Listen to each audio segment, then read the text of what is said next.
गुरु प्यारी साध संगत जी, सभी को प्यार भरी राधा स्वामी जी। बाबा जी ने बताया कि यहाँ उनकी वाणी का विस्तृत सारांश दिया गया है। बेलपत्र तोड़ने का सही तरीका। बाबा जी ने बताया कि अक्सर लोग बेलपत्र तोड़ते समय पूरी डंडी ही तोड़ लेते हैं, जिसमें 10-20 बेलपत्र लगे होते हैं। ये एक गलत तरीका है और इससे पाप लगता है। बेलपत्र तोड़ते समय इस बात का विशेष ध्यान रखें कि डंडी आपके हाथों से टूटनी नहीं चाहिए। आपको सिर्फ और सिर्फ बेलपत्र को ही बेल के पेड़ से तोड़ना है, न कि पूरा तना। भविष्य में जब भी आप बेलपत्र तोड़ें तो केवल बेलपत्र ही तोड़ें, डंडी सहित नहीं। बेलपत्र कब तोड़ना चाहिए और कब नहीं। वैसे तो आप किसी भी दिन बेलपत्र तोड़ सकते हैं, लेकिन कुछ विशेष तिथियां हैं जब बेलपत्र को बेल के पेड़ से नहीं तोड़ना चाहिए। सोमवार, ये देवाधिदेव महादेव का दिन है, इस दिन बेलपत्र न तोड़ें। प्रदोष तिथि, ये महादेव के मिलन का दिन होता है, इस दिन भी बेलपत्र तोड़ने से बचें। एकादशी, बाबा जी ने बताया कि एकादशी पर बेल के ही नहीं बल्कि दुनिया के किसी भी वृक्ष के पत्तों को कभी नहीं तोड़ना चाहिए। मासिक शिवरात्रि, हर महीने पड़ने वाली मासिक शिवरात्रि पर भी बेल के पेड़ से बेलपत्र नहीं तोड़ना चाहिए। किसी भी व्रत या त्योहार का दिन, यदि किसी भी दिन कोई व्रत या त्योहार पड़े, चाहे वो मंगलवार हो या बुधवार, उस दिन बेलपत्र नहीं तोड़ना चाहिए। किसी भी विशेष तिथि पर बेल के पत्तों को नहीं तोड़ना चाहिए।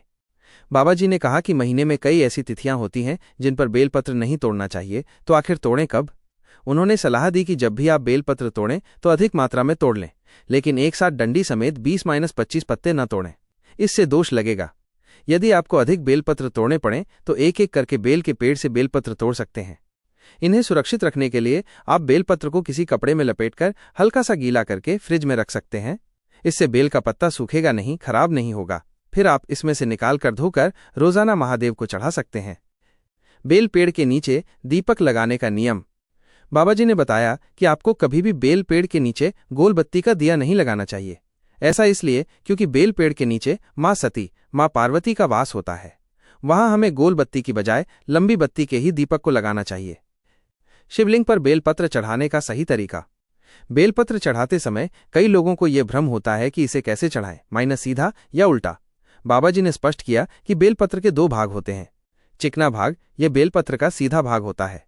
खुरदरा भाग, यह बेलपत्र का उल्टा भाग होता है। जब भी आप महादेव के शिवलिंग के ऊपर बेलपत्र को समर्पित करें या माता अशोक सुंदरी के स्थान पर चढ़ाएं या माता के हस्त कमल पर कहीं भी चढ़ाएं, तो बेलपत्र का चिकना वाला भाग शिवलिंग को स्पर्श करना चाहिए। आपको इसे उल्टा नहीं चढ़ाना है।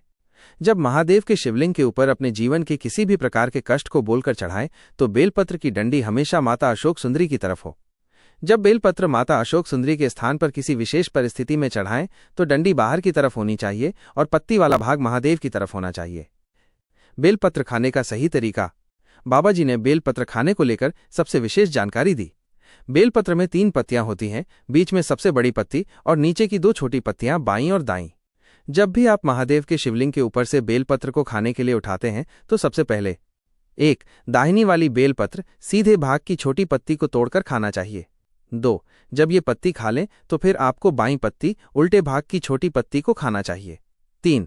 जब आप ये दोनों पत्तियां खा लें तो फिर आपको बेलपत्र की सबसे बड़ी पत्ती को खाना चाहिए। बाबा जी ने बताया कि लोग अक्सर ये गलती करते हैं कि वे सबसे पहले बड़ी वाली पत्ती तोड़कर खा लेते हैं, जो कि गलत तरीका है।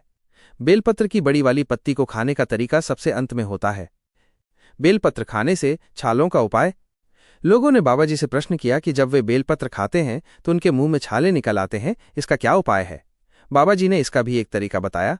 जब आप बेलपत्र को महादेव के शिवलिंग से उठाकर लाएं तो इसे सुखा लें।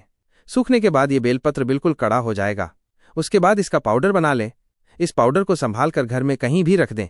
जब भी आप किसी को सुधारने का उपाय करें, बीमारी का उपाय करें या किसी को कुछ खिलाने का उपाय करें तो इस बेलपत्र के पाउडर की एक चुटकी मिलाकर भोजन में, जल में या किसी भी चीज में मिक्स करके दे दें। बाबा जी ने कहा कि यकीन मानिए, उस इंसान को फिर कभी बेलपत्र खाने की जरूरत नहीं पड़ेगी, वही पाउडर से ही काम चल जाएगा। बाबा जी द्वारा दी गई ये जानकारी यदि आपको पसंद आई हो तो वीडियो को लाइक करें और कमेंट बॉक्स में राधा स्वामी जी जरूर लिखें।